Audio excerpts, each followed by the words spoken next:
Chamam ele muito de Geraldinho, Geraldo Lemos Neto. Tudo bem? Tudo bem, Guru. Um prazer estar aqui.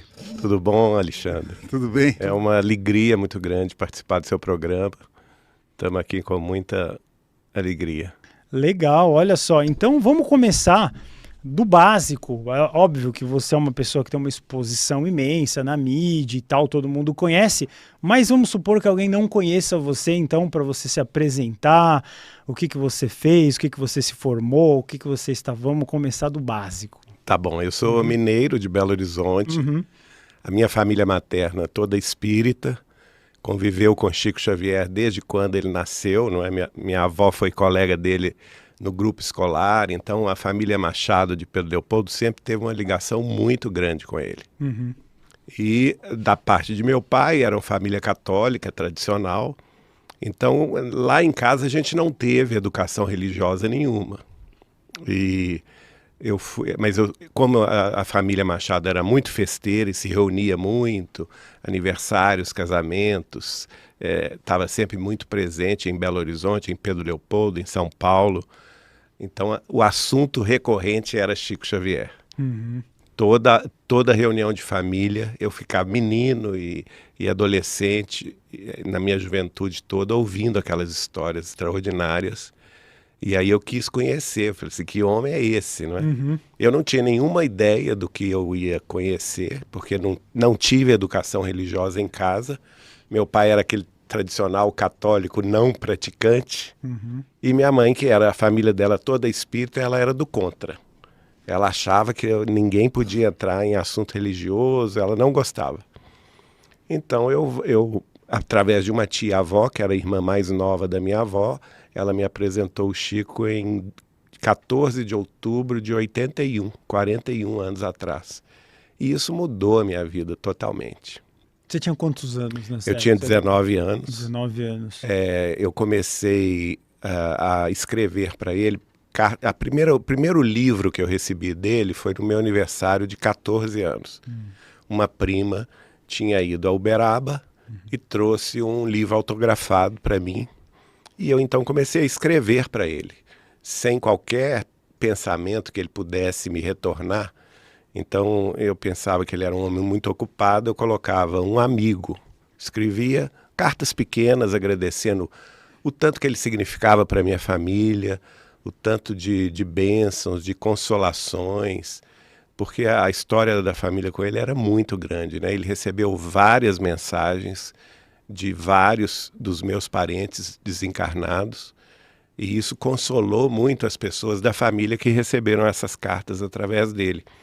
Então eu escrevia pequenas cartinhas de agradecimento e colocava um amigo e mandava no correio. Eu sabia que a caixa de correio dele era Caixa Postal 56, Uberaba, Minas, mandava, né? E sem nenhuma pretensão de receber retorno, eu não colocava o remetente. Simplesmente era um amigo e pronto. Nesse dia, que foi o dia 14 de outubro de 81, ele veio a São Paulo, foi aqui inclusive que eu o conheci, no Centro Espírita União, que era dirigido até hoje é dirigido pelo casal Galves, Nena Galves e Francisco Galves. Eles também tinham uma editora que publicava livros de Chico Xavier. Então ele veio lançar 2 livros dele aqui em São Paulo.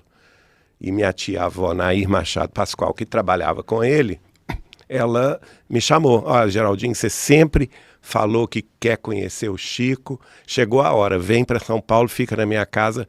Eu vou trabalhar no lançamento do livro, eu te coloco do meu lado. E no final da reunião eu te apresento o Chico. E foi assim, surreal, porque a gente chegou no Centro Espírita União, lá no bairro Jabaquara, por volta de 6 da tarde, 6h30, ajudamos lá na preparação do ambiente. O Chico chegou pontualmente às 8 da noite, a reunião começaria às 8 da noite, e eu fiquei a 3 metros dele só. Mas a minha tarefa era abrir os livros exatamente na página que ele iria autografar. E eu fiquei fazendo isso a noite inteira, né? Começou às 8 horas, ele fez uma breve saudação lá, o pessoal era como outubro é o mês que se comemora o aniversário de Allan Kardec, né, o fundador da doutrina espírita. Então ele falou brevemente sobre o espiritismo, sentou-se e psicografou um poema de Castro Alves sobre o Brasil. E dali ele começou a receber as pessoas, abraçava, beijava, e era um senta-levanta. Ele já tinha 71 anos de idade. Eu fiquei impressionado com a vivacidade dele, porque eram milhares de pessoas que passavam ali, né? Começou às 8 da noite, quando chegou às 4 e pouco da madrugada, veja bem, isso não parava. Nossa. Não parava de chegar gente. O presidente do centro, que é o Galves, chegou perto da minha tia-avó, que estava ao meu lado aqui, e falou com ele: Nair, eu vou fechar os portões, porque não para de chegar gente.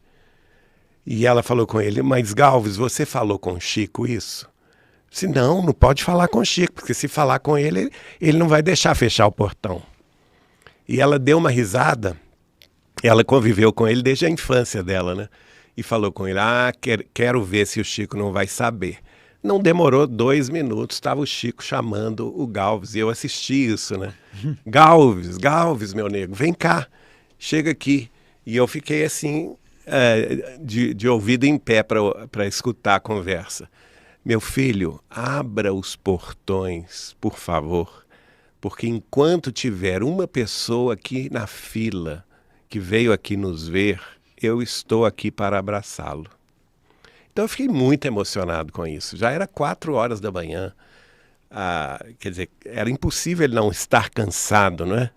Ele se levantava. Eu achei muito interessante que ele pegava o livro para autografar para a pessoa, autografava, levantava para entregar o livro de pé. Ele não entregava lá sentadinho, não. Ele entregava de pé, olhando olho no olho da pessoa, e dava atenção, conversava. E às vezes a conversa até se estendia um pouco mais. Oferecia rosas também ao lado direito dele. Tinha senhoras que estavam com alicate tirando os espinhos das rosas, a pedido dele, porque ele não queria ferir a mão de ninguém. E ele oferecia o livro e a rosa. Então foi muito emocionante. Lá pelas 7h30 da manhã, a reunião estava já terminando. Começou quase...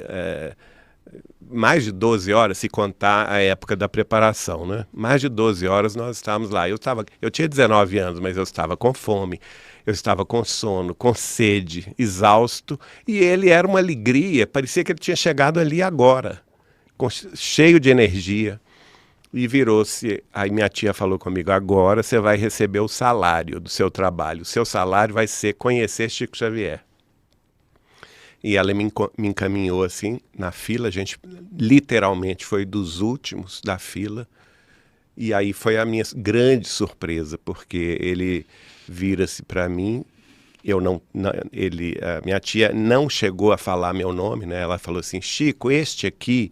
E ele respondeu: é o Geraldinho.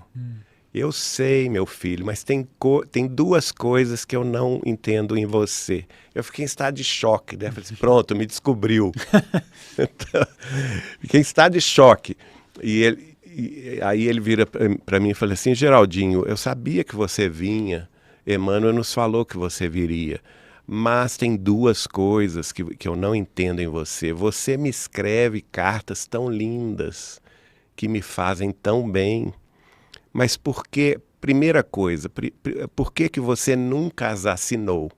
Ninguém na minha família sabia disso. Ninguém, absolutamente ninguém. Eu mandava as cartas anônimas.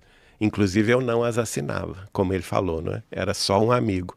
E segundo lugar, por que você nunca colocou o remetente para eu poder te responder? Então nessa hora eu tive uma emoção imensa. Eu não consegui falar uma palavra sequer com o Chico, só as lágrimas que desciam. E no final ele falou: vá a Uberaba conhecer o nosso trabalho lá em Uberaba. Aí não precisa dizer que 15 dias depois eu estava com familiares meus que eram amigos dele, né, lá em Uberaba, e nunca parei mais.